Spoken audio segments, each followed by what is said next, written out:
navn er Magnus Grønbæk Jensen, og jeg er vært for affald. I dag skal vi blandt andet arbejde med emnerne, såsom forbrænding, deponi osv. Vi har også en masse interviews, så der er noget at glæde jer til. Hvad sker der egentlig i Rødovre? I Rødovre Kommune kører der hver anden uge 3 store lastbiler rundt og samler storskrald. Hver uge henter de haveaffald, pap, stort brændbart affald, flasker, glas og meget mere. Hvad sker der egentlig med alt det skrald, som vi dagligt bare smider ud? Når vi nu får hentet vores affald, kommer det på et kraftvarmeværk, hvor det bliver brændt eller genbrugt. Med alt det farlige affald, som kemikalier, batterier og mere til, må man bare ikke smide ud i en skraldespanden, for det kan skabe store problemer for det kraftvarmeværk, som får det ned til forbrænding. Hvad kan man selv gøre med skraldet?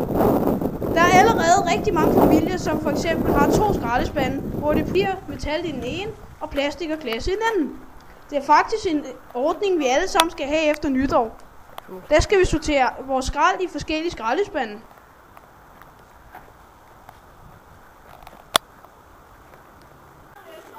Ja, så har vi så en her, der hedder Sebastian. Det støtter naturen derhjemme. Det kan du lige tro. Ja, hvad gør du for at sortere dit affald derhjemme? Jeg har sådan en pose med flasker i skulderen. Ja, så fortæl mere om det.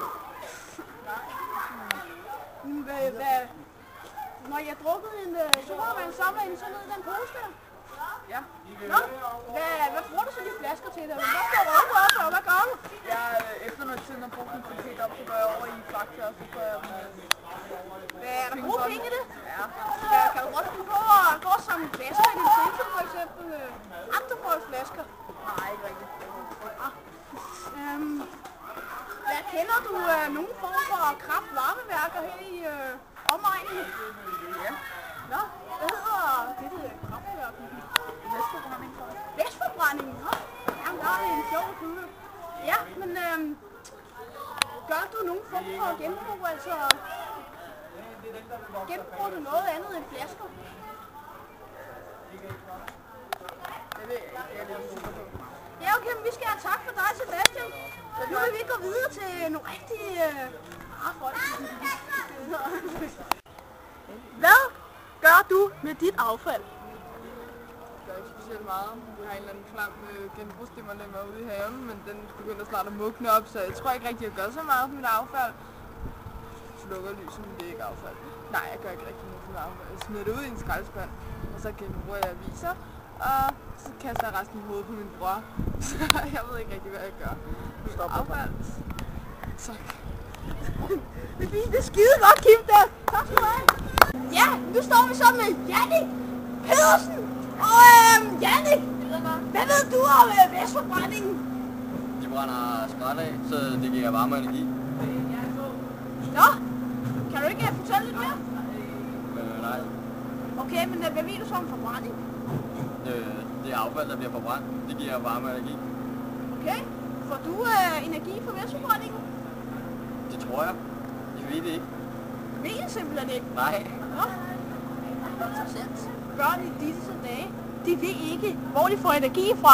Det er satme ikke godt nok. Det skal de opdrages til derhjemme. Nu så takker vi her fra Jannik Pedersen, og vi går videre i studiet. Ja, så er vi så tilbage igen med så er der affald. Og vi står her med Emilie. Og Emilie, hvad gør du for at holde naturen ren? Hvad gør du med affald? Jeg går på genbrugspladsen med det, og jeg samler flasker ind, og lader være med at smide det på jorden. Og så er jeg sådan med i sådan en gruppe, hvor det er, at vi hver uge, så går vi rundt og samler alt muligt affald ind, som andre folk kan smide. Jamen altså, her har vi en, som rigtig ved, hvad hun skal gøre. Det kan I alle sammen lære at gøre noget ved. Jeg synes, I skal rette jer efter Emilie. Nu siger vi tak herfra, og vi går videre. Goddag, så er vi så tilbage igen, og vi står her med Mads. Jeg har hørt, du har en idé til, hvordan vi skal få samlet affaldet her på Island skole.